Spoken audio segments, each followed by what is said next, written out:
The afternoon sun sliced through the tall windows of Diana Carter's classroom, illuminating a million tiny dust motes dancing in the air. It was her favorite time of day. The final bell had long since rung, leaving behind a quiet hum that felt like peace. On the chalkboard, her chalk-dusted cursive remained. The human spirit is stronger than anything that can happen to it. She smiled, erasing the quote with a soft cloth. Most of her students were good kids, but one of them, Leo, worried her. He was sitting at his desk, pretending to read a book she'd given him, but his eyes were distant. He was too thin, his shoulders always hunched as if waiting for a blow. "You don't have to stay and help me clean up, Leo," she said gently. He jumped slightly, his gaze snapping back to her. "It's okay, Ms. Carter. I don't mind." Diana's heart ached for him. She walked over to her desk and picked up the polished red apple sitting there. She held it out to him. "Here. For the walk home." His eyes widened, and for a second, a flicker of the boy he should have been shone through. "Thanks," he mumbled, taking it from her hand. Their fingers brushed, and she felt a tremor of fear in him. It was always there, just beneath the surface. Across the city, in a North End office that smelled of old leather and money, Isaac Morgan watched the world through a sheet of panoramic glass. The city lights were just beginning to glitter, cold and distant. He wore custom-tailored clothes and gloves of the softest black leather. The gloves were never off. They were a barrier. A man stood before his desk, sweating despite the cool air. "It's done, Mr. Morgan." Isaac didn't turn. His reflection in the glass was a hard, emotionless mask. "And the message was clear?" His voice was low, a gravelly sound that promised consequences. "Crystal clear, sir." "Then you're dismissed." The words were final. An execution. The man practically scrambled from the room, leaving Isaac alone with the silence. He flexed his gloved fingers. Love was a liability, a weakness he had cut from his life years ago after a betrayal that had cost him everything. He had built an empire on the ashes of that lesson. He had no room for softness. Diana zipped up her coat, the evening air crisp as she started her walk home. The routine was comforting. The same cracks in the pavement, the same shops closing for the night. She turned onto a quieter side street, a shortcut she always took. That's when she saw it. In the mouth of a narrow alley, two large men had Leo pinned against the brick wall. One of them had a fistful of the boy's jacket. Leo's face was pale with terror, the red apple she'd given him lying smashed on the dirty ground. Something inside Diana snapped. All the quiet patience and gentle smiles vanished, replaced by a fierce, protective fire. She didn't think. She didn't weigh the danger or consider the odds. She saw her student, her kid, being hurt. Her purse slid from her shoulder, hitting the sidewalk with a thud. "Hey!"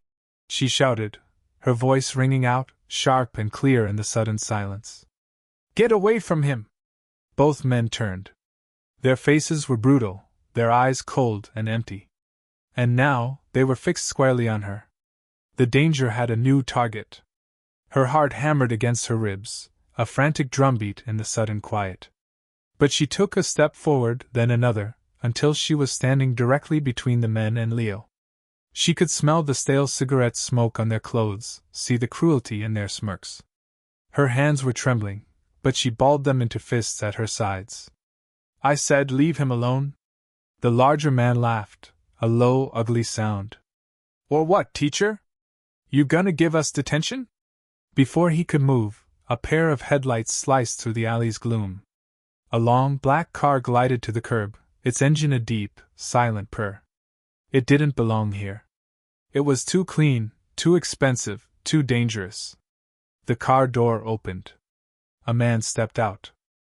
He was tall, dressed in a perfectly tailored dark coat, and moved with a lethal grace that made the two thugs look like clumsy animals. Diana felt the air shift, growing heavy and cold. The men who had been threatening Leo a moment ago now looked pale, their bravado evaporating like mist. They took a step back, their eyes wide with a primal fear. The new man didn't even look at them. His gaze, intense and unreadable, landed directly on Diana. He walked toward them, his polished shoes making no sound on the grimy pavement. He stopped a few feet away, a shadow that commanded the entire alley. With a flick of his chin, a silent, deadly order, he dismissed the two men. They practically fell over each other to obey, scrambling away into the darkness. He turned his full attention to her. His eyes were the color of storm clouds, and they seemed to see right through her defiance to the terror beneath. "You're in over your head," he said. His voice was gravelly, quiet, yet it carried more menace than the thug's loudest shouts. He glanced at the trembling boy behind her. "For his sake, and now for yours, I'll handle this." It wasn't an offer of help. It was a statement of fact, a claim of ownership over the situation. It was a threat wrapped in the guise of protection. Diana swallowed, her throat dry. The adrenaline was fading, leaving a shaky exhaustion in its place. She pulled Leo closer to her side, her hand resting on his shoulder. She should have been terrified of this man. A part of her was. But another part, the teacher who graded papers and believed in the good of people, just saw a solution. "Thank you," she said, her voice surprisingly steady. "But I can take care of my students." A light drizzle began to fall, pattering softly on the asphalt. And then she did something that surprised even herself. She gave him a small, tired smile. It wasn't flirty or challenging. It was just genuine. An unconscious acknowledgement of the absurdity of it all, a flicker of light in the grim alley. For the first time, the man's expression faltered. It was just for a second, a barely perceptible crack in his cold, controlled mask, but Diana saw it. He looked completely thrown, as if she'd spoken to him in a language he'd long forgotten. She didn't wait for a reply. She kept her hand on Leo's back and guided him out of the alley, away from the smashed apple, away from the sleek black car, and away from the man who was still watching her. Isaac Morgan stood in the rain, his leather-gloved hands clenched at his sides, long after she had disappeared around the corner. The image of her smile was burned into his mind, a strange and unwelcome warmth in the cold emptiness he called a soul. The next morning, Diana sought refuge in the familiar comfort of her favorite North End cafe. The smell of roasted coffee beans and steamed milk usually calmed her, but today it did nothing to quiet the frantic beating of her heart. The image of the smashed red apple and the cold, assessing eyes of the man in the alley were branded into her mind. She wrapped her hands around her warm latte, trying to absorb a peace she didn't feel. The small bell above the door chimed. Her head snapped up, a jolt of pure instinct. And there he was. Isaac Morgan. He stood in the doorway, his dark, expensive suit a stark contrast to the cozy, lived-in atmosphere of the cafe. He looked like a wolf who had wandered into a sheep pen. His eyes scanned the room and landed on her instantly, a predator locking onto its prey. Diana's breath hitched. This was no coincidence. He moved toward her table with that same silent, unnerving grace from the night before. He didn't ask for permission. He simply pulled out the chair opposite her and sat down, his presence sucking all the warmth from her corner of the room. He placed his hands on the table. They were still covered in those immaculate black leather gloves. "Mr. Morgan," she said, her voice tight.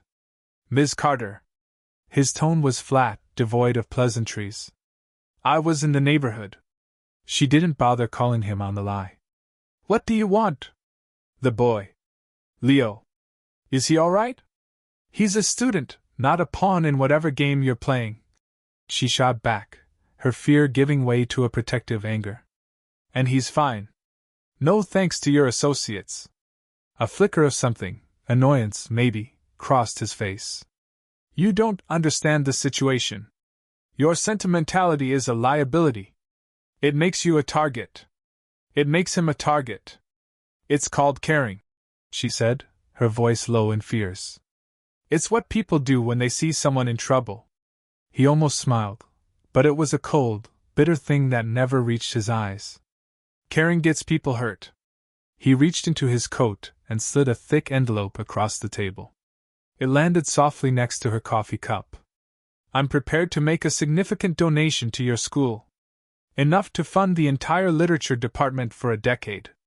New books, new computers, whatever you want. Diana stared at the envelope, then back at his unreadable face. Her stomach twisted. What's the catch? Stay away from the boy, he said, his voice dropping to a gravelly murmur. Stop staying after class with him. Stop giving him apples. Treat him like any other student and forget you ever saw him in that alley. Forget you ever saw me. The insult was so profound it left her breathless for a second. He thought he could buy her. He thought her principles, her very humanity, had a price tag. The anger returned, hot and sharp. She pushed the envelope back across the table so hard it nearly slid off the edge. My integrity isn't for sale, Mr. Morgan. Their eyes locked, and the air crackled with a tension that was more than just anger.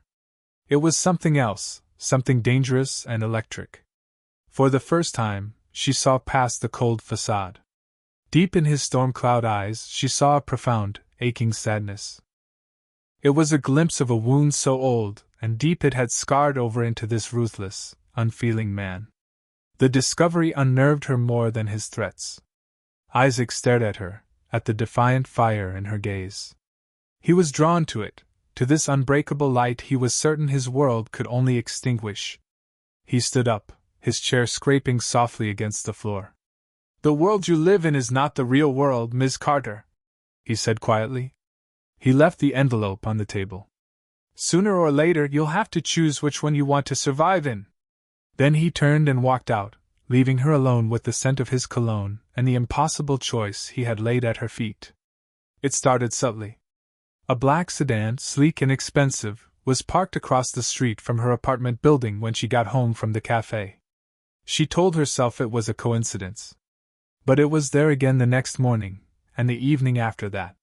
Soon, she started feeling it everywhere, a prickling on the back of her neck as she walked to school, the sense of an extra shadow following her own. Her small, predictable world had been invaded. The comfort of her routine was gone, replaced by a low, humming anxiety. He was watching her. The feeling of being a specimen under glass came to a head a week later. Diana arrived home, exhausted, to find a notice taped to her door. In bold red letters, it warned of a severe gas leak in the building's main line. Immediate evacuation required. Panic flared in her chest, quickly followed by a cold wave of suspicion. In the hallway, a man in a crisp uniform was directing residents out. It all looked so official, so real. Don't you worry, miss, the building manager said, his face etched with concern. A corporate benefactor has arranged for everyone to be put up at the Boston Grand Hotel until it's sorted. All expenses paid. The Boston Grand. The name hit her like a punch to the gut. It was too luxurious, too perfect. There was no anonymous benefactor. There was only Isaac Morgan. The hotel suite was breathtaking. It was a palace in the sky, with floor-to-ceiling windows that offered a panoramic view of the glittering city. A king-size bed was draped in white linens, and a marble bathroom was bigger than her entire kitchen. It was stunningly beautiful, and it made her skin crawl. This wasn't a gift, it was a statement. He had plucked her from her life as easily as one would move a chess piece. She walked through the silent, opulent rooms, feeling the walls of her new gilded cage closing in. On the polished wood of the bedside table sat a small, black burner phone. As if on cue, it began to ring, its shrill sound violating the sterile quiet. Her hand trembled as she picked it up. She didn't have to guess who was on the other end. Hello? She said, her voice barely a whisper. You're safe. Isaac's voice came through the line, low and gravelly, a statement of absolute fact. A surge of hot, helpless anger washed over her. This isn't safety, she snapped, her voice gaining strength. This is a prison. I want my life back. I want to go home. You have to call this off. There was a pause on the other end, a silence so heavy she could feel it. That's not possible, he said finally, his tone flat and unmoved. You can't just do this. You can't control my life, she cried, tears of frustration stinging her eyes. She was pacing now, a captive in a glass tower, while he was somewhere out there, pulling the strings. His voice dropped, losing any hint of debate and becoming something harder, something absolute. I already have, he said, the words cold as steel. You involved yourself? Now you're my responsibility. Your safety stopped being negotiable the moment you smiled at me in that alley. He hung up. Diana was left holding a dead phone, listening to the dial tone echo in the vast, empty suite. She stared out at the city lights, 1,000 tiny sparks of light that felt 1,000,000 miles away. He wasn't protecting her. He was possessing her. She refused to be a prisoner. Diana had unpacked her tote bag, spreading her students' essays across the vast, polished dining table as if she were in her own small apartment. The red pen in her hand was an anchor, a familiar tool in a world that had become terrifyingly strange. She drew a neat circle around a misspelled word, the simple act of small rebellion. She would not let him erase who she was. She would still be Ms. Carter, the literature teacher, even in this glass tower. The quiet click of the suite's main door opening made her freeze, pen hovering over the paper. He didn't knock. Of course he didn't. He owned the cage, so he owned the key. Isaac Morgan stepped inside, his presence immediately shrinking the cavernous room. He wore a dark suit, as always, but he'd shed his overcoat. He stopped when he saw her at the table, his eyes taking in the scattered papers, the open textbook, the determined set of her jaw. For a long moment, he just watched her, his expression unreadable. You're working, he said. It wasn't a question. It's what I do, she replied, her voice tight. She refused to look away, meeting his intense gaze. Some of us have responsibilities that don't involve gas leaks and kidnappings. The jab didn't seem to land. He walked closer, his movements slow and deliberate, circling the table until he stood opposite her. His gaze fell on the essay she was marking, a student's clumsy analysis of hope.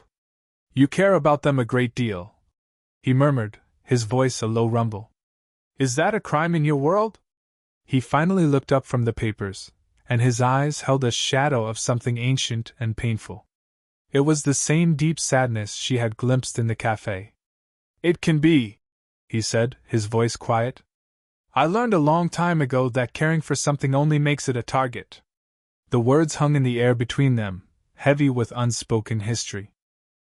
Diana's anger faltered, replaced by a flicker of understanding. He wasn't just a monster. He was a man built around a wound. She saw it then, the ghost of a tragedy that had forged him into this cold, unfeeling creature.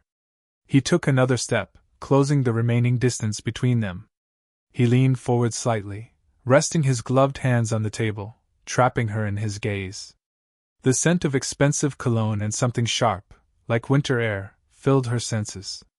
You don't have to understand my world, Ms. Carter, he said, his voice dropping lower, more personal. You just have to survive it. And as long as you are involved with Leo, as long as you insist on caring, you are a part of it. Her heart hammered against her ribs. This was it. This was the real reason he was here. You belong under my protection now, he stated, the words a calm, chilling declaration. That is not a request. It is the new reality. Your reality. It wasn't a proposal of love or affection. It was a statement of ownership, a contract written in threats and sealed by her own compassion. He was claiming her. He was doing it to keep her safe, but it felt like he was putting a collar around her neck. She should have been screaming, fighting, but she was paralyzed, caught in the terrifying gravity of his certainty. He straightened up, his point made. He had laid out the terms of her new life, and her consent was irrelevant. Without another word, he turned and walked toward the door. This isn't right, she whispered to his retreating back. He paused with his hand on the doorknob but didn't turn around. Right has nothing to do with it, he said, and then he was gone, leaving her alone in the silent, gilded cage with the echo of his words and the dangerous bargain she had never agreed to. Life in the gilded cage was a slow-motion nightmare. Days bled together, marked only by the changing light outside the panoramic windows. Isaac was a ghost, a gravelly voice on the burner phone who managed her isolation with cold efficiency. Meals appeared outside her door on silent carts. The guards in the hallway were faceless shadows. Diana felt like a rare, fragile bird kept under glass, and she was starting to suffocate. She finally broke. She called him, her voice shaking with a desperate need for one small piece of her old life. "I have to go to my classroom," she insisted. "I need to get my lesson plans. My students need me." The silence on the other end was long and heavy. "It's not safe. I'll go crazy in here," she pleaded, the words raw. "Please. Just for an hour." He finally relented, his voice tight with reluctance. "1 hour. My man will take you. You will not be alone for a second." Walking through the familiar halls of the school felt surreal. The scent of chalk dust and old books was a painful reminder of a life that felt a lifetime away. She unlocked her classroom door, her heart aching for the simple peace she used to feel within these walls. But the peace was gone. Someone had been there. Scrawled across her chalkboard in huge, jagged letters was a message, written in blood-red chalk. "He can't protect you everywhere." A cold dread washed over her, so intense it made her dizzy. This was her sanctuary, the one place in the world that was wholly hers, and it had been violated. Her gaze darted around the room, searching for what else they had touched. Nothing seemed out of place, but the air itself felt poisoned. The message on the board was a promise. A threat. She backed out of the room, her hand over her mouth, and practically ran to the school parking lot, the silent guard trailing her. The final blow came when she saw her small, reliable car. All 4 tires had been slashed, the rubber gaping open in ugly wounds. They weren't just watching her. They were toying with her. Her hands trembled so badly she could barely dial the number on the burner phone. When Isaac answered, she couldn't form words, only a choked sob. He was there in less than 10 minutes. His black car screeched to a halt beside hers, and he got out, his face a mask of controlled fury. He took in the slashed tires, then looked at her pale, terrified face. "Get in the car," he ordered, his voice dangerously quiet. Once inside, he turned to her, his eyes like chips of ice. "This is the work of a rival. The Ricci family. They think they've found a weakness in my organization. They think you are my weakness." The words hit her harder than the threat on the chalkboard. She wasn't just a bystander anymore. She was the reason for the escalation. She was the target.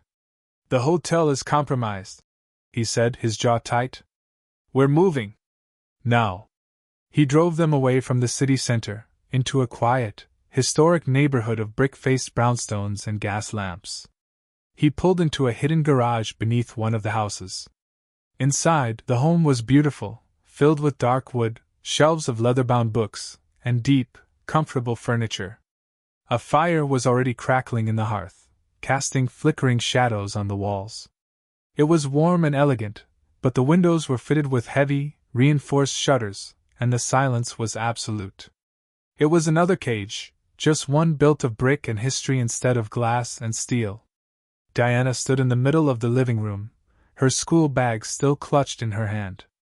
The last piece of her old life. She looked from the crackling fire to Isaac's hard profile. The quiet teacher from Boston, the woman who found joy in poetry and red apples, was gone. She had been erased. Her apartment, her car, her classroom, it was all gone. Her old life was over. She was in his world now, breathing his dark, violent air. And she had no idea if she would ever be able to find her way out. The silence in the safe house was the worst part. It was a heavy, suffocating thing, broken only by the crackle of the fire or the distant chime of a grandfather clock. Days bled into one another. Isaac was gone. He called once a day, his voice clipped and cold over the burner phone, asking only if she was secure. He never asked if she was okay. The wall between them was back up, higher and colder than ever, and Diana felt the distance like a physical ache. She was a package to be guarded, nothing more. To fight off the creeping despair, she finally unpacked the school bag she'd clutched since leaving her classroom. It felt like an artifact from another life. Inside, nestled between textbooks, was a small cardboard box. Leo's things, she had written on the lid in her neat teacher's handwriting. He'd asked her to keep it for him weeks ago, afraid the men harassing him would take it. She sat on the floor by the fire, the box in her lap. It felt warm, real. A piece of her old world. Inside was a worn copy of The Outsiders, a childish drawing of a superhero, and a folded, yellowed photograph of a smiling woman with Leo's eyes. Tucked at the very bottom was an envelope. It was old, the paper soft with age. On the front, written in a delicate, looping cursive, was a single name, Isaac. Diana's breath caught in her throat. It was a woman's handwriting, elegant and faded. The envelope was sealed, the flap glued down tight. She turned it over and over in her hands. Why did Leo have this? Who was the woman who had written it? A war raged inside her. The teacher, the respectable Miss Carter, knew it was a violation to even consider opening it. It was private. A secret not meant for her. But the woman trapped in this beautiful prison, the woman whose life had been stolen by the man named on the envelope, was desperate. This letter felt like a key. A clue to the man behind the monster, an explanation for the profound sadness she saw in his eyes. Isaac had been gone for 3 days. Each day, his absence felt more permanent. She imagined he was out there in the city's dark underbelly, being the ruthless man his reputation promised. He was handling the threat, and he was doing it by cutting her out completely. He was pushing her away, she realized, not just for her safety, but for his own. He was rebuilding the fortress around his heart, and she was on the outside. The thought left her feeling emptier than the silence ever could. She spent hours just holding the letter. She traced the name on the front with her fingertip, wondering about the woman who wrote it, wondering about the Isaac who was meant to receive it. Was he a different man back then? Had he ever been capable of receiving a letter written with such care? The isolation was eating away at her resolve. She was alone with his silent guards and her own racing thoughts. Surviving in his world, she was starting to understand, wasn't just about dodging threats from his rivals. It was about surviving the crushing loneliness, the feeling of being a ghost in someone else's life. That night, she sat by the fire, the letter lying on the small table beside her. It seemed to pulse with a life of its own, a silent, beckoning mystery. She had to know. She couldn't remain a passive piece in his violent game. Reaching out, her hand trembling, she picked it up. She wouldn't open it. Not yet. But she would give it to him. It was a risk, a test. She would make him see her, not as a liability to be hidden, but as the person holding a piece of his past. And maybe, just maybe, it would be the one thing that could finally make him take off his gloves.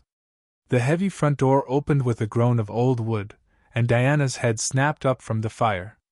Her heart seized with a familiar jolt of fear before she saw him. Isaac stood silhouetted in the doorway, leaning against the frame. He looked exhausted, his perfect suit rumpled, a dark stain spreading across the sleeve of his white shirt. He wasn't the untouchable force of nature she was used to. He was just a man, and he was hurt. He moved into the light, his steps unsteady. A long, deep gash ran along his forearm, the blood soaking through the fine cotton. "You're bleeding," she whispered, already on her feet. "It's nothing," he rasped, his voice rougher than usual. He started to walk past her, heading for the liquor cabinet as if she wasn't even there. "Don't be ridiculous," she said, her teacher's tone taking over. She moved in front of him, blocking his path. "Sit down. Now." For a second, he looked like he would push her aside, his eyes flashing with a cold fury. But he met her determined gaze, and the fight seemed to drain out of him. He sank heavily into one of the large leather armchairs by the fire, his head falling back with a weary sigh. Diana found a first aid kit in a bathroom cabinet. When she returned, she knelt on the floor beside his chair. The air was thick with the metallic scent of his blood and the faint, expensive smell of his cologne. Her hands were shaking slightly as she reached for his arm. "I can do it," he bit out, his jaw tight with pain. Be quiet, she ordered softly, her voice leaving no room for argument. She took his arm gently, her touch surprisingly steady. The leather of his glove was slick with blood. This has to come off. He tensed, his entire body going rigid. It was the most vulnerable she had ever seen him. He stared at her, his eyes searching hers for something: pity, disgust, fear. After a long, charged moment, he gave a curt nod. Slowly, meticulously, he peeled the glove off his hand, finger by finger.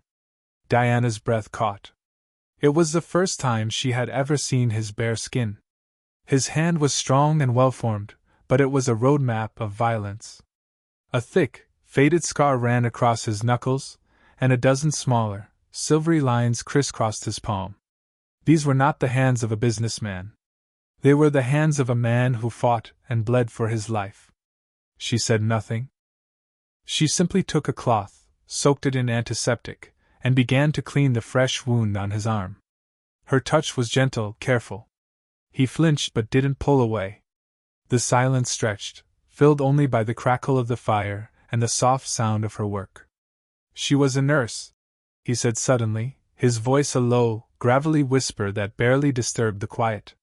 Diana paused, her fingers hovering over his arm. She looked up at him. His eyes were fixed on the fire, his expression haunted. The woman who gave me this scar, he clarified, gesturing with his chin to the old, faded mark on his knuckles. She tended to it. Just like you are now. He took a ragged breath. I loved her. I thought that was enough to protect her. I was a fool.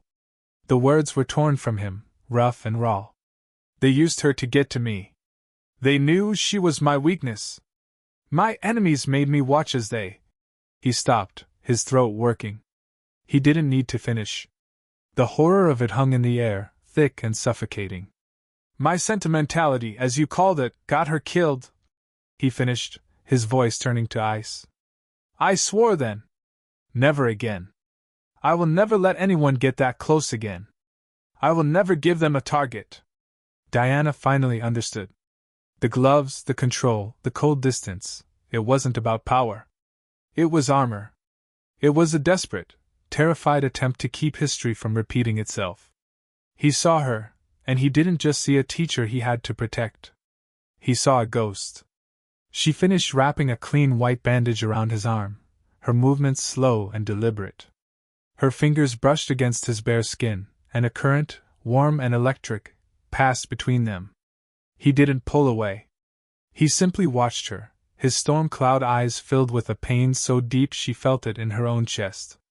She had seen the man behind the monster, and he was more broken than she could have ever imagined. The vulnerability he had shown her vanished with the morning light. Isaac was once again a creature of cold control, a fortress of a man whose armor was back in place. But Diana was different. His confession had not broken her, it had ignited a fierce resolve within her. She would not be another ghost in his past. She refused to be a passive victim, a fragile thing to be locked away until the danger passed. She was a teacher. She solved problems. And this was the biggest problem of her life. She paced the length of the safe house's living room, a restless energy humming beneath her skin. Hiding was a losing game. Sooner or later, his rivals would find them. They were predictable in their cruelty, and Diana saw a pattern. They hadn't gone after Isaac directly. They had targeted her classroom, her car, the symbols of her life and her connection to Leo. They were trying to isolate the boy by destroying his support system. They were trying to prove to Isaac that anything he cared about would be turned to ash. Her mind raced, connecting the dots. Where was the one place left that represented her influence, Leo's hope for a normal life? The community center. Leo volunteered there on weekends, tutoring younger kids. It was a place of goodness, of safety. It was the perfect target. She found a city map in the drawer of a heavy oak desk and spread it across the dining table. With a red pen from her school bag, she began to circle locations. Her apartment. The school. The alley.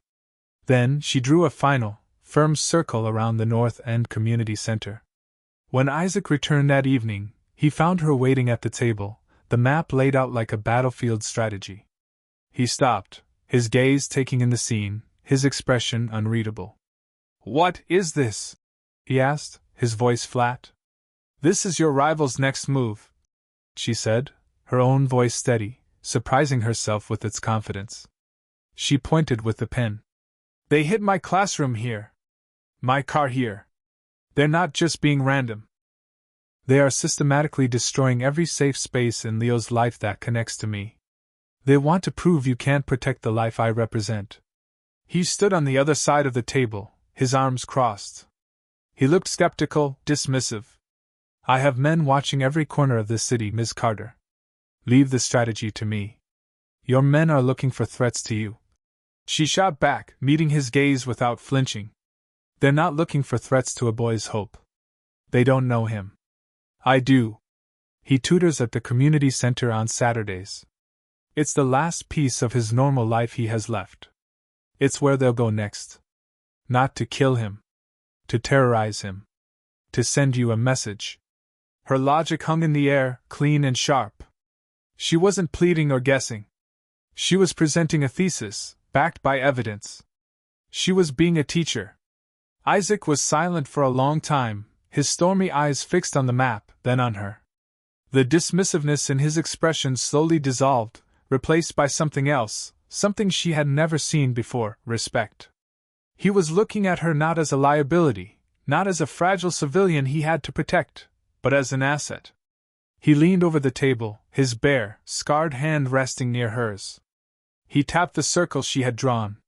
"When?" "Tomorrow is Saturday," she said, her heart starting to pound. He was listening. He was actually listening. He straightened up and pulled out his phone. He didn't call one of his thugs. He called his second in command, a man whose name she had only heard in whispers. "Marco." Isaac's voice was low, all business. "Change of plans. I want eyes on the North End Community Center. Inside and out. I want to know who sweeps the floors and who delivers the mail. No one makes a move until I get there." He hung up and looked at her, and the entire dynamic between them had shifted. The air crackled with a new kind of tension, not of captor and captive, but of two minds working as one. He saw her now. He saw more than a teacher who had stumbled into his world. He saw a strategist. He saw a partner.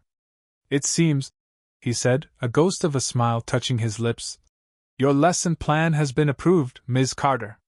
The strategy session had changed the air in the safe house. The silence was no longer heavy and suffocating. It was charged, a shared quiet between two people preparing for a battle. Isaac treated her differently. He spoke to her, not at her, asking for her opinion on the layout of the community center, on Leo's likely reactions. For the first time since being dragged into his world, Diana felt like a person again, not just a pawn. She knew this was her chance. Later that night, she found him standing by the shuttered windows, a glass of amber liquid in his bare, scarred hand. He was staring at nothing, his thoughts a million miles away in a world of violence and shadows she could only imagine. Her heart hammered against her ribs, but she walked toward him, her steps silent on the thick rug. She stopped beside him, holding out the old, sealed envelope. "I found this," she said, her voice soft but clear. "It was in a box of Leo's things. It's addressed to you." Isaac turned his head, his gaze falling to the letter. His eyes narrowed with suspicion, a flicker of the old coldness returning. He didn't take it immediately. He just stared at the delicate, feminine handwriting, his jaw tightening. "You've had this all along? I didn't know when, or if I should give it to you," she admitted honestly. He finally reached out and took it from her, his fingers brushing hers. The brief contact was like a jolt of electricity. He turned the envelope over, his thumb tracing the name written there. Diana watched as his mask of control began to fracture, tiny cracks appearing in the cold stone. His breath hitched, a small, barely audible sound of pain. He walked over to the fireplace and used a letter opener from the mantel to slice open the seal, his movements unnervingly precise. He unfolded the single sheet of paper inside and began to read. Diana didn't move. She just watched his face. She saw his shoulders tense, saw his knuckles turn white as he gripped the page. The hand holding his drink trembled, the eyes clinking softly against the glass. He read the letter twice, his stormy eyes scanning the words as if trying to memorize them, or perhaps deny them. Then, a single, ragged breath escaped his lips, and he squeezed his eyes shut. The unshakable Isaac Morgan, the ruthless Mafia boss, looked utterly broken. When he finally spoke, his voice was a raw, shredded whisper. "It's from my sister, Maria." He looked at Diana, his eyes stripped bare of all their defenses, revealing a wound so deep she felt its ache in her own soul. She was Leo's mother. The pieces of the puzzle slammed into place with breathtaking force. Leo. His sister's son. His nephew.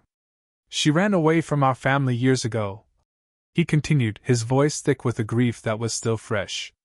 "She wanted to give her son a normal life, a life away from our father. Away from this." He gestured vaguely at the opulent, shuttered room, at the violent world it represented. He held up the letter, his hand shaking. "She made me promise. If anything ever happened to her, I was to watch over him. From a distance. I was supposed to protect his normal life, not destroy it. I was never supposed to let him know who I was. Who he was." Every cruel, possessive action he had taken suddenly made a new, terrible kind of sense. The surveillance, the gilded cage, the cold pronouncements of ownership. It wasn't a mafia strategy to control a liability. It was a desperate, twisted attempt to honor a sacred promise to his dying sister. He wasn't trying to drag Leo into his world. He was trying to build a wall around the boys, and she had smashed right through it. "You weren't a liability, Diana," he said, his voice cracking on her name. "You were a complication I couldn't control. You were kind to him. You made him feel safe. And that made him a target for my enemies." He sank into the armchair, the letters still clutched in his hand, his head in his hands. The monster was gone. In his place was a man drowning in grief, bound by a promise he was failing to keep. Diana's fear of him evaporated, replaced by a wave of profound, aching empathy. She walked over and knelt in front of him, just as she had when he was wounded. She didn't say anything. She simply reached out and placed her hand over his, covering the scarred knuckles in the fragile, yellowed paper. He didn't pull away. He leaned into her touch, a silent surrender. In that moment, the trust between them was no longer a fragile hope. It was forged, solid and unbreakable, in the heart of his devastating truth. The confession had broken the dam between them.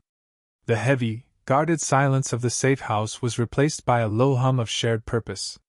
They were a team now, united by a promise made to a ghost and a future they had to secure for a boy who knew nothing about it.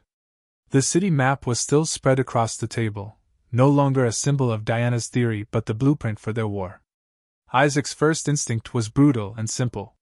He wanted to fortify the community center, fill it with his men, and wait for the Ricci family to walk into an ambush. "No," Diana said, her voice firm. She stood opposite him, an equal in this strange council of two. "There will be other kids there. Families. We can't turn a place like that into a war zone. We can't risk Leo seeing that kind of violence." Isaac's jaw tightened. She was right, and he hated it. His methods were clubs and scalpels. Hers was a different kind of strategy, one that protected the soul as well as the body. "What then?" he asked, his voice rough with frustration. Diana took a deep breath, her gaze unwavering. "We set a different trap. A better one. In a place I control." She tapped the map, her finger landing on the familiar shape of her school. "I'll arrange to meet Leo there tonight. After hours. I'll tell him I need help organizing the book storage room. It's quiet, isolated, and there's only one main way in and out of that wing. They're following me, so they'll follow us there." Isaac's face went pale under his tan skin. The air crackled, his brief respect vanishing, replaced by a cold, absolute fury. "Absolutely not. You will not be the bait. It's the only way," she insisted, refusing to back down. It's the only way to get them on our terms, away from innocent people. It's the only way to ensure Leo isn't terrified out of his mind. He trusts me. He'll feel safe with me, right up until the moment your men appear. She leaned forward, her eyes pleading with him to understand. You have to trust me, Isaac. And I have to trust you to be there. Her words struck him like a physical blow. I have to trust you. It wasn't a challenge. It was a statement of fact, a gift of faith so pure it left him speechless. No one had trusted him with anything but violence for a decade. He stared at her, at the fierce, unbreakable spirit in her eyes, and he knew he had no choice. He was a king in his dark world, but in this moment, she was the one in command. He gave a single, sharp nod. The plan was set. The hours that followed were the longest of Diana's life. The tension was a living thing in the room, a third presence that watched them from the shadows. They didn't speak much. There was nothing left to say. They sat in the living room, the fire dying down to glowing embers, wrapped in a profound, shared silence. He cleaned his weapon with meticulous, controlled movements. She watched his bare, scarred hands, no longer afraid of the violence they represented. Finally, she couldn't stand the quiet any longer. Why did you listen to me? She asked, her voice barely a whisper. Back in the alley in the cafe, you could have just had me removed. Forgotten. Isaac stopped what he was doing. He looked at her, his stormy eyes searching her face as if seeing it for the first time. The hard lines of his expression softened, just for a moment, into something raw and vulnerable. That smile, he said, his voice a low, gravelly murmur. The one you gave me in the alley. In the rain. He shook his head slightly, a look of remembered disbelief on his face. It was the first thing that had felt real to me in 10 years. Diana's breath hitched. It wasn't a declaration of love. It was something deeper, more elemental. It was an admission that her light had pierced his darkness, that her simple, unconscious act of grace had reminded a monster that he was still a man. He stood up then, the moment of intimacy passing as he slipped back into his role as commander. He walked over to her and held out a small burner phone. Keep this on you. Open line. I will hear everything. My men will be in place before you even arrive. They will not see you, but you will not be alone for a second. He paused, his gaze intense. Nothing will happen to you. That is my promise. She took the phone, her fingers brushing against his. It was a promise she believed. She looked up at him, at the man who had turned her life upside down, the man who was now placing his entire world, and the future of his nephew, in her hands. He wasn't wearing his gloves. The school was a different creature at night. The familiar hallways, usually bustling with the chaotic energy of teenagers, were now long, dark canyons of silence. Every scuff of Diana's shoes on the polished floor echoed like a gunshot. The only light came from the dim, yellow security lamps that cast long, distorted shadows on the walls. It felt like walking through a memory, a ghost in her own life. In her pocket, the burner phone was a small, solid weight. The line was open. He was listening. She could feel him, a silent, lethal presence blanketing the entire school grounds, his men positioned like specters in the darkness. She was terrified, but she wasn't alone. She found a payphone in the main lobby, its plastic receiver cold against her ear. Her hands trembled as she dialed Leo's number from memory. She took a deep breath, forcing her voice into the calm, reassuring tone of Ms. Carter. Leo? It's me, she said when he answered. I know it's late, but I was just going over your last paper, and I had a brilliant idea for the final paragraph. It could really bring your grade up. Could you possibly meet me at the school? In the library? I'll only keep you for 20 minutes.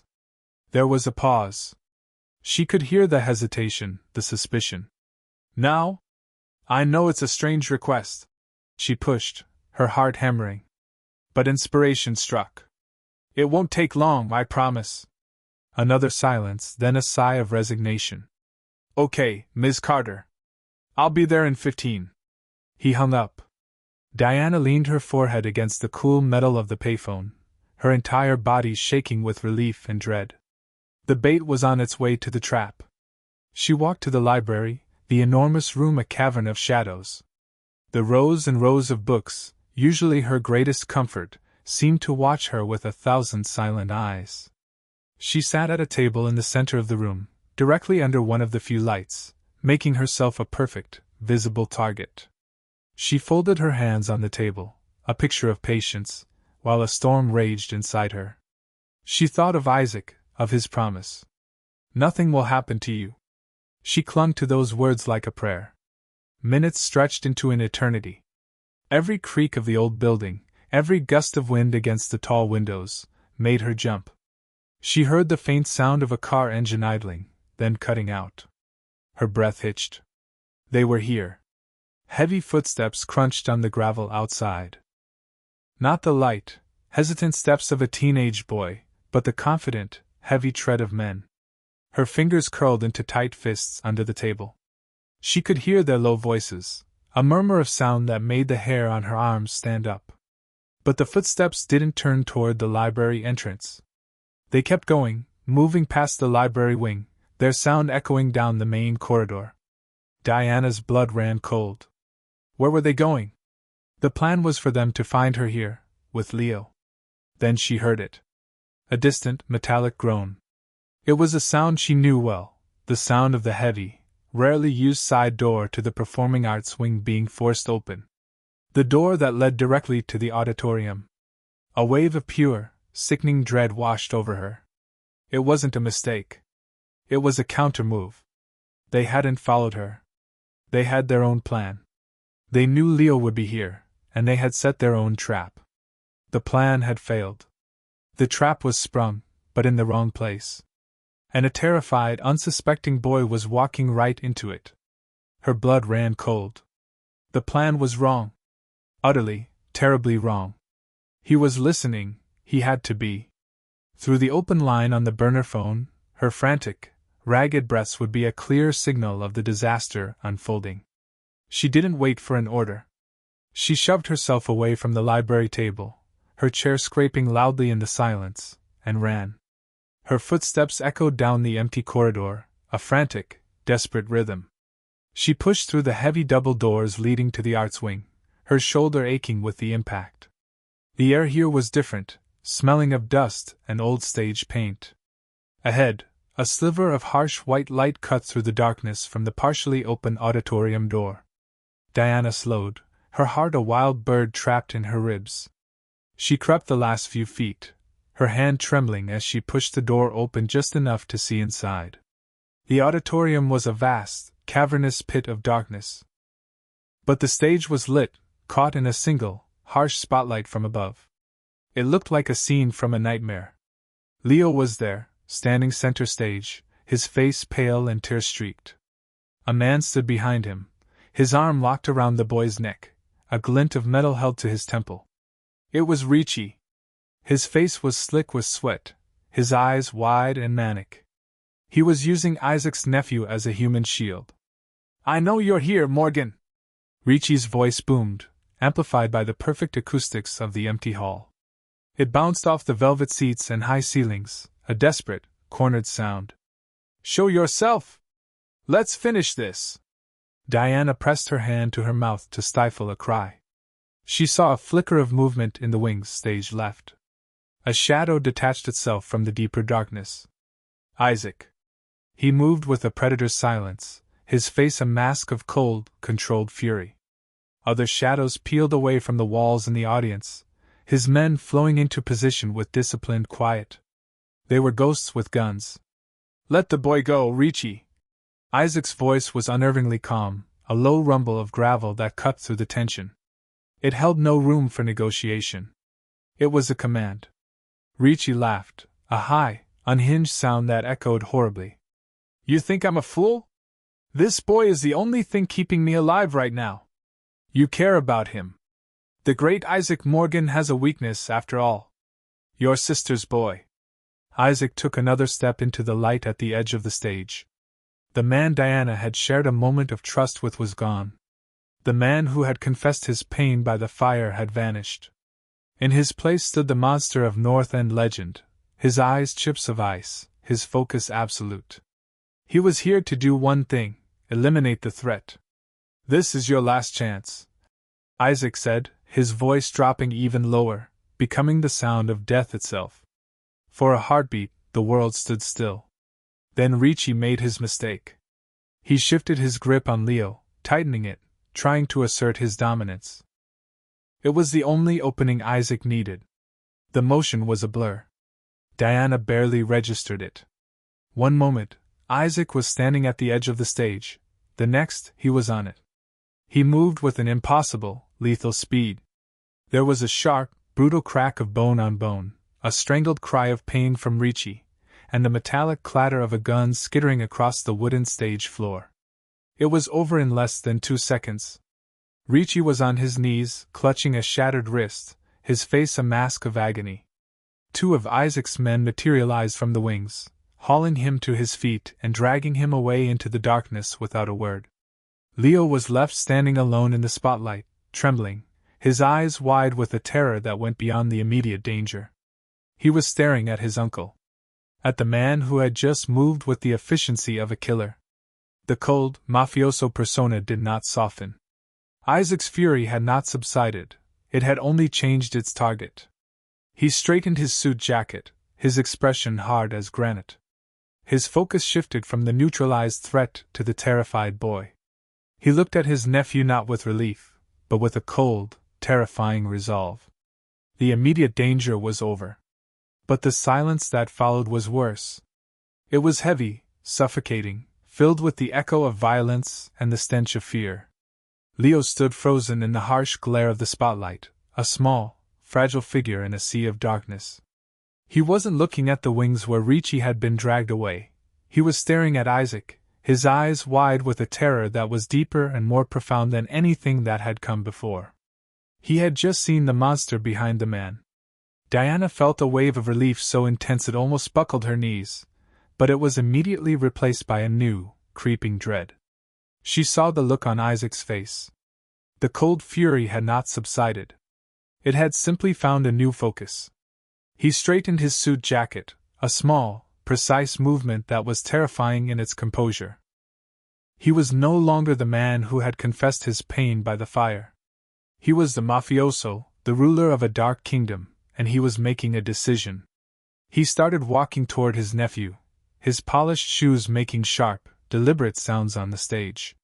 "This ends now," Isaac said, his voice flat and hard as stone. "This life of hiding, of pretending. It failed. The fantasy is over." Leo flinched, taking a small step back. He looked like a cornered animal. "You are a Morgan," Isaac continued, his voice devoid of any warmth or comfort. He was not speaking to a child. He was issuing a decree. "And you will learn what that means. I will teach you how to be strong. I will teach you how to see a threat before it sees you.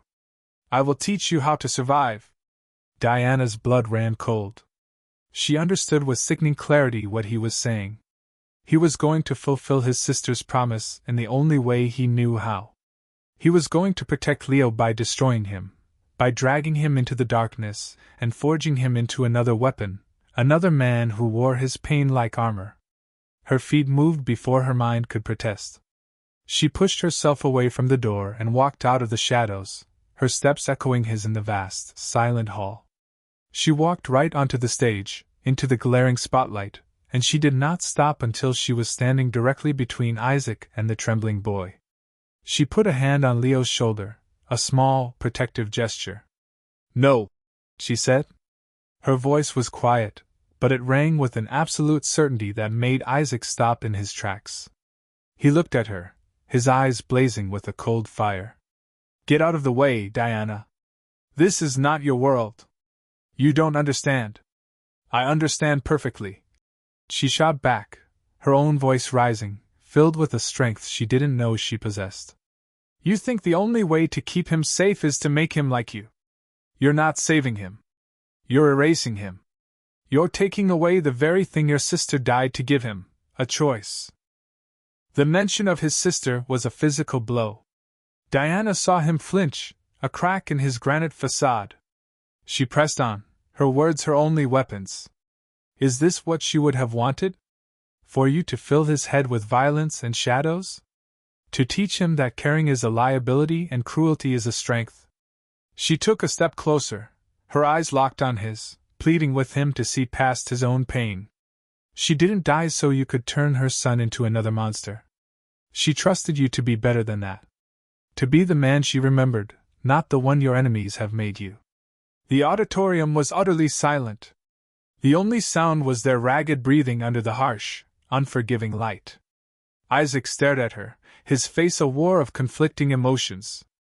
The cold fury, the hardened resolve, the grief, the ghost of a promise, it was all there, churning in the depths of his stormy eyes. He looked from her defiant, tear-streaked face to the terrified, hopeful face of the boy hiding behind her. The monster was gone. In his place was the broken man from the safe house, trapped by a vow he didn't know how to keep.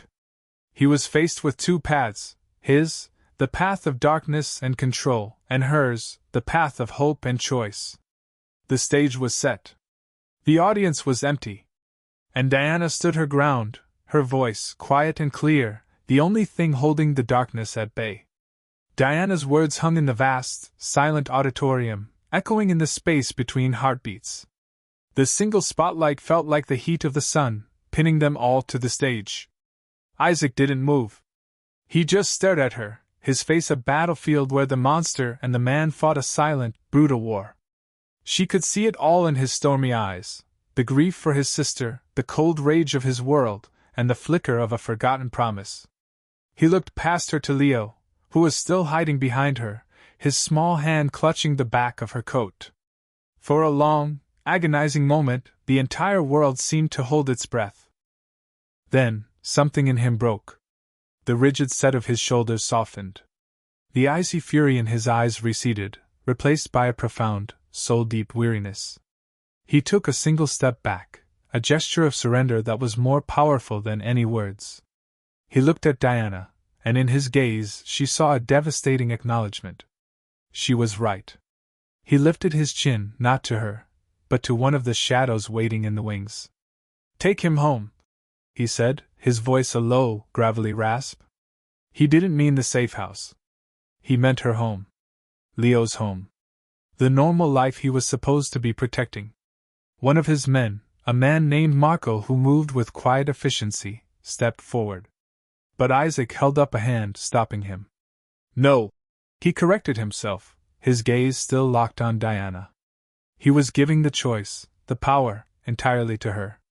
Diana felt the tension leave her body in a rush. She squeezed Leo's shoulder gently. "Come on," she whispered, her voice thick with emotion. "Let's go." She didn't look back as she led the boy off the stage, away from the harsh spotlight and the man who stood alone in its glare. As they reached the exit, she heard Isaac's voice one last time, cold and final, directed into the darkness. "Ricci doesn't leave the building." The order was a chilling reminder of the world she was escaping, but she didn't falter. She just kept walking, leading Leo back toward the light. Hours later, Diana sat in the quiet of her own apartment. The gas leak had been miraculously fixed. Her world had been returned to her, but it was no longer the same. The familiar floral pattern on her armchair, the neat stack of books on her coffee table, it all felt like a set from a play about a life she used to live. Leo was asleep in her spare room, the first peaceful rest he'd had in weeks. But Diana couldn't sleep. She just sat waiting. She didn't know if he would come. She didn't know if she wanted him to. A soft knock on the door made her jump. It wasn't the demanding rap of a man who owned the world. It was hesitant. Tentative. She knew it was him. She opened the door, her heart hammering. Isaac stood in her hallway, looking utterly out of place. He wasn't wearing his suit jacket, just a white shirt and dark trousers. He looked smaller without his armor, more human. He wasn't wearing his gloves. He didn't try to come in. He just looked at her, his eyes filled with a raw vulnerability she had only glimpsed before. "He's safe," Isaac said. It was a statement, but it sounded like a question. He's sleeping, she replied softly. An ocean of silence stretched between them. He looked down at his scarred hands, then back up at her. I can arrange for you to disappear, he offered, his voice quiet. A new life, somewhere far away from all of this. A clean break. You'll be safe. I'll make sure of it. It was the out she should have wanted. It was the sensible, logical thing to do. Run as far and as fast as she could from this man and his darkness. But as she looked at him, she didn't see the Mafia boss. She saw the man who had grieved for his sister, the man who had listened when she spoke, the man who had chosen hope over violence on a deserted stage. Her choice was clear. She wasn't the same woman who had offered a boy an apple. She was stronger now. She had walked through his world and had not been broken by it.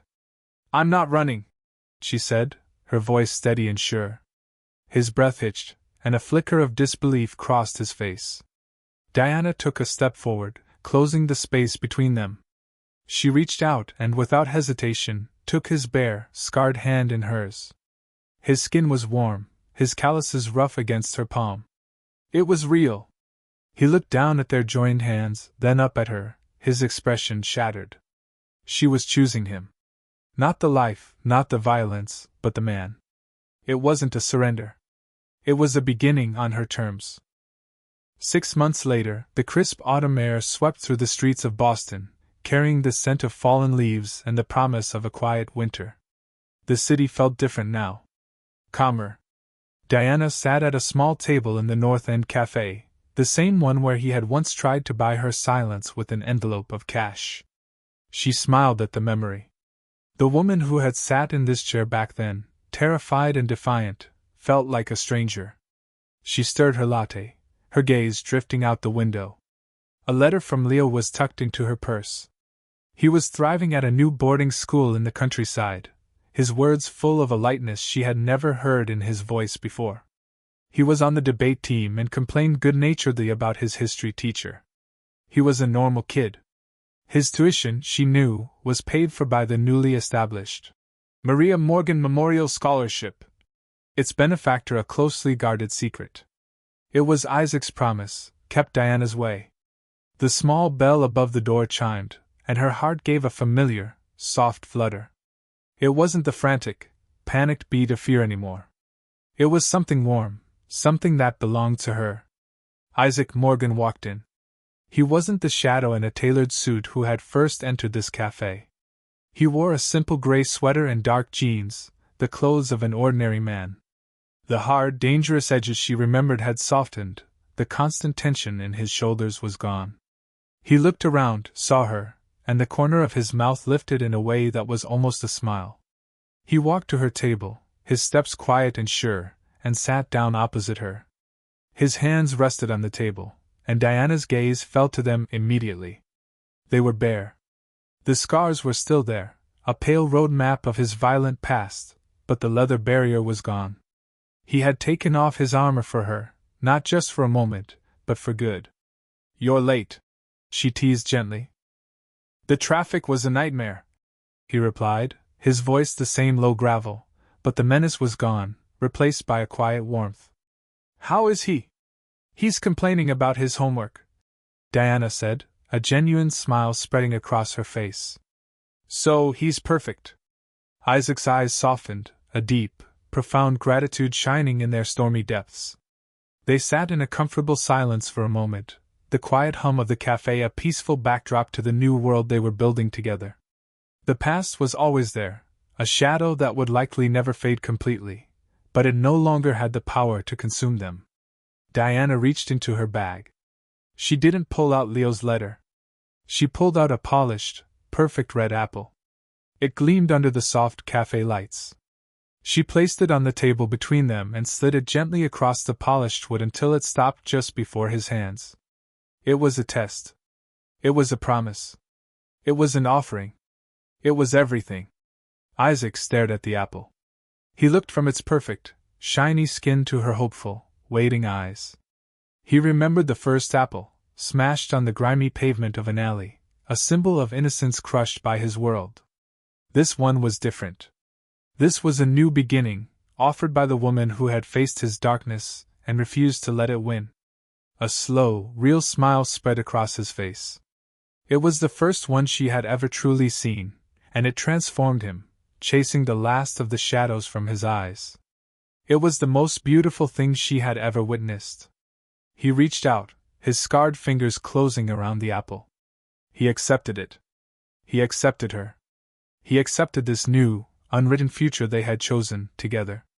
If you enjoyed the video, tell us where you're watching from and subscribe to the channel to keep up with our content.